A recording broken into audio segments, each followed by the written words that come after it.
Hi, I'm Gemma Gaudette, host of Idaho Matters here at Boise State Public Radio. You know that feeling when you're driving through the middle of nowhere here in Idaho, but you still get NPR on the dial? That's not just luck. That's actually public radio doing its job. It's bringing you real news, local stories, and smart conversations no matter where you are. If that matters to you, please donate. Go to boisestatepublicradio.org/funding. It's The Connector on a Friday, May 9th. Good morning. I'm Troy Oppie. This is Idaho Daily News from Boise State Public Radio.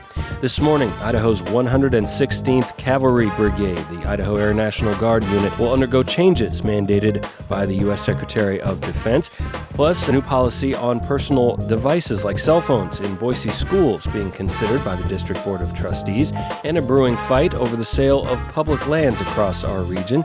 All that and local reaction to a new American-born pontiff. That all starts right now on The Connector from Boise State Public Radio. We start this morning in Boise, checking in with local Catholics to see how they feel about Pope Leo XIV, officially the first American cardinal elected as Bishop of Rome. Abigail Moody and Sophia Blenkinsop spoke with Idahoans to hear their thoughts on the new leader of the Roman Catholic Church. I have been Catholic for like 10 years, and I'm super excited about having an American Pope. It's great that they were able to come to a decision quickly and that they were cohesive. That's Jana Fredrickson, a Boise resident of nearly 2 decades who says she's excited for the new Pope since he's considered a centrist. And that's good for unity, which I think is very needed.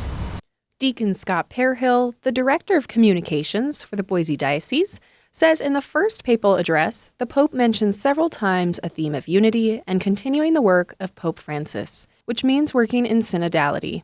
Synodality means that we work together, we're on the same path together. We're all working arm in arm for the same mission, and that mission is to help those who suffer, those who are in pain, those who are in poor, to build bridges, to welcome, he said, our neighbor with open arms. Christopher Wilson, a young scholar at St. Joseph's Catholic School in Boise, shared his take on the pontiff. I'm really excited for our new pope. It's pretty crazy how it just came out of the blue. I'm really happy about it. Pope Leo XIV grew up in Chicago, was a missionary for 2 decades in Peru, and helped manage and appoint bishops across the world. He is the first pope of the Augustinian order. Abigail Moody, Boise State Public Radio News. This story was co-produced by Sophia Blenkinsop. Elsewhere this morning, the Idaho Air National Guard 116th Cavalry Brigade combat team will become lighter and more agile. That's according to a military press release. The brigade is one of several transitioning to what's called a mobile brigade combat team under the U.S. Army's new Transformation Initiative.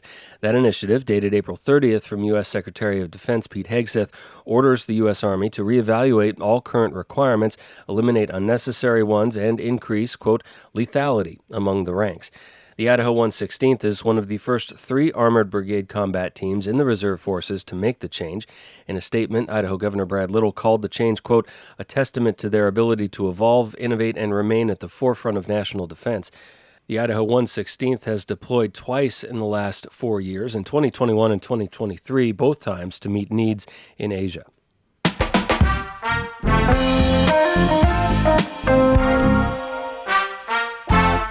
The Boise School District Board of Trustees this coming Monday will review a draft of a policy change that blocks personal technology devices from district classrooms. A proposed revision of district technology policy would require any kindergarten through 9th grade student to keep their personal technology device, that includes phones, tablets, wireless headphones too, packed away and unused during the school day. Device use would be allowed outside of school hours. High school students could use devices during passing periods and lunch hours, but not while class is in session. The policy would also block the use of recorded audio or video on school grounds without the permission of those being recorded. The proposal appears on the board's first reading calendar this coming Monday evening, meaning it will be considered and reviewed a second time before trustees would vote to put a new policy in place. Republican representatives in Nevada and Utah this week were successful getting an amendment to sell public lands into federal budget legislation. As the Mountain West News Bureau's Caleb Radel reports, the idea is already facing strong opposition. More than a dozen elected officials, tribal leaders, and activists held a press conference Thursday in Reno to condemn U.S. Representatives Mark Amodei of Nevada and Celeste Malloy of Utah. The Congress members introduced the last-minute measure to sell off 10,000 acres near St. George, Utah, and nearly 450,000 acres outside of Reno and Las Vegas. Most of it appears to be targeted for affordable housing. Russell Coleman of the Nevada Wildlife Federation says proposals to sell public lands should include public input. Public lands are something I'm going to be fighting for my entire life. And in your life, no matter who you are or what you do, you're going to get punched in the mouth at some point. Tribal leaders raised concerns about the sovereignty of indigenous lands. Other critics said the measure doesn't address infrastructure or water in a region suffering decades of severe drought. In a press release, Amodei called it a, quote, first step in efforts to support responsible development in Nevada while delivering a return for the American taxpayer. For the Mountain West News Bureau, I'm Caleb Radel. Idaho Congressman Russ Fulcher sits on that committee. He voted to advance the budget bill, including that amendment. In a statement celebrating the group's work, Fulcher says the budget legislation would, quote, restore U.S. energy dominance, reduce the risk of wildfires by ensuring wise stewardship of natural resources and lands, bring the cost of energy down for Americans, and deliver on a commitment to reinstitute fiscal sanity, unquote. The vote on public lands, though, seemingly puts Fulcher at odds with fellow Idaho Congressman Mike Simpson, who last month co-sponsored a new bill that blocks most sale or transfer of public lands.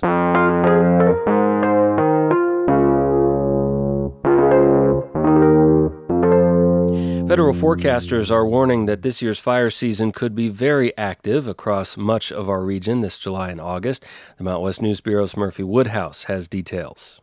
Every month, the National Interagency Fire Center puts out a 4-month season outlook that gives a sense of the potential for significant wildfires. Red on the map means above average, and this coming August, nearly all of Montana and Idaho and significant swaths of California and Nevada are painted red. All of Washington and Oregon are also above average. The rest of the country is either red or white, meaning average. A pretty unusual situation, says NIFC meteorologist Jim Wallman. Overall, it's looking quite grim out west for July and August right now. He pointed to several factors behind the forecast, including expected above-average temps and dryness for much of the region over the next couple months. Also, the snowpack in the west that we had is coming off very quickly and started to come off very quickly in April. But Wallman also noted that a similar outlook was issued in 2022, but May and June were ultimately much wetter than expected, and a fairly normal fire season followed. He urged extreme caution this summer because any start could go big. For the Mountain West News Bureau, I'm Murphy Woodhouse. It is graduation season. Boise State will celebrate its class of 2025 tomorrow. More than 3,200 graduates earning more than 4,000 degrees and certificates honored across 3 separate ceremonies, 9 a.m., 2 p.m., 7 p.m. tomorrow, all inside Extra Mile Arena. Those ceremonies are streamed online as well. Other graduation ceremonies, Lewis Clark State graduates today. The University of Idaho in Moscow is tomorrow. Northwest Nazarene held its graduation last week. The College of Southern Idaho and the College of Idaho ceremonies are later this month. In sports, Boise State softball got bounced into the losers bracket of the Mountain West Conference tournament yesterday in an 8-4 loss to top-seeded Nevada. The Broncos left 11 runners on base in the loss. Today, they'll face 2-seed San Diego State in a loser-out game. That's at 4 o'clock Mountain Time. They'd play again this evening if they beat the Aztecs. They can reach the championship game with 2 wins today.